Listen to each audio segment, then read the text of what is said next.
to Ukraine. General Keith Kellogg's familiar with these calls from his time as National Security Advisor to former President Trump and former Vice President Mike Pence. He joins us now.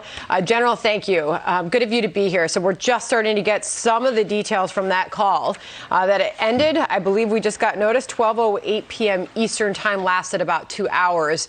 Got off to sort of a rough start when President Biden's microphone wasn't working, and he ultimately got it back on and waved at the Russian president. Your thoughts so far on what we're learning about the call?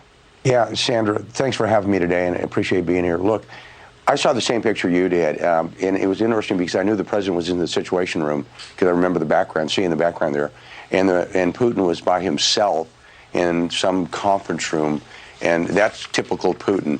You know, Putin, even another call went for 2 hours. That's not surprising because it's translated, but Putin does understand English, and we know that. I sat through 18 of those calls with President Trump and Vice President Pence. And the reason I knew that, he would laugh at our bad jokes before they were translated, and he would correct the translator. So, but he plays a very shrewd diplomatic game. Look, I was thinking last night, Sandra, if I was advising the president, what would my advice had been this morning? And I looked at it two ways. I said, you have to look at it through our lens and the lens of your adversary. A great Chinese strategist, Sun Tzu, said, if you know yourself and know your enemy, you're going to win all your battles. If you know yourself and not the enemy, you're going to win about 50. If you don't know yourself or the enemy, you're going to lose them all. And I think we said, I would have said to the president, look, you need to look at Americans first. What is in America's best interest? What is in our vital interest? Not the alliance, what's in ours. And then you look and say, what is Putin trying to get out of it? And Putin looks at himself as a country under siege. You know, we told him in 1990, both George H.W. Bush and also Bill Clinton, we would not expand to the east with NATO. We added 14 countries. So he looks at himself as, wait, I don't really trust the Americans. I'm a remake of Peter the Great expansionist czar, and I'm going to protect the homeland. And how do you do that? And I probably looked at the president and said, you know what you ought to do?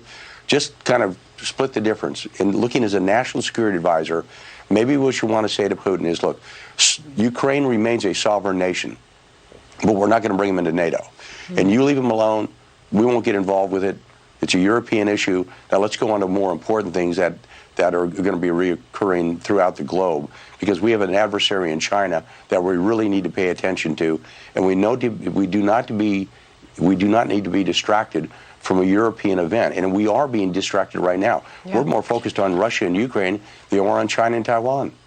I just want to also bring in every detail that we're learning at this hour, because we're getting more details from that phone call. Not really specifics from it, but the length of time, how it began. And we also know that the White House kept that meeting closed to reporters.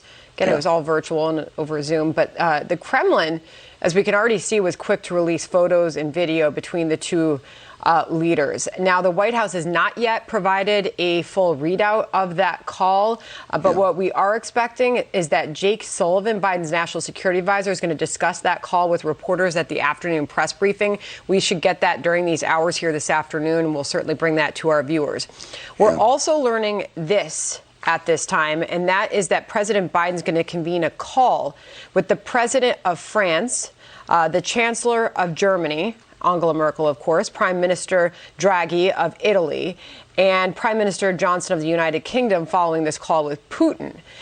So what is the goal here, and how much should the White House put out as far as what was said between the two leaders? Because what we know so far is that heading into this, the White House said President Biden was going to push some of the toughest sanctions yet against Russia if they do indeed invade Ukraine. Yeah, the first thing he should do, the president, he should go in front of the press, not Jake Sullivan. This is a critical issue for the United States of America. I guarantee you the Russians are going to get out in front of this. They're going to release things really quickly out there, especially if it went their way. And I think what was happening right now with President Biden, when he calls the other global leaders, he's telling them what happened during the call, and he's going to say, this is the reassurance I'm giving you going forward.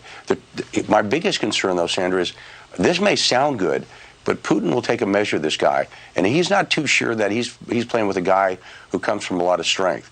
And unlike, I believe strongly, with he did with Trump, I don't think he really believes that this guy's got the capacity or the strength behind his words.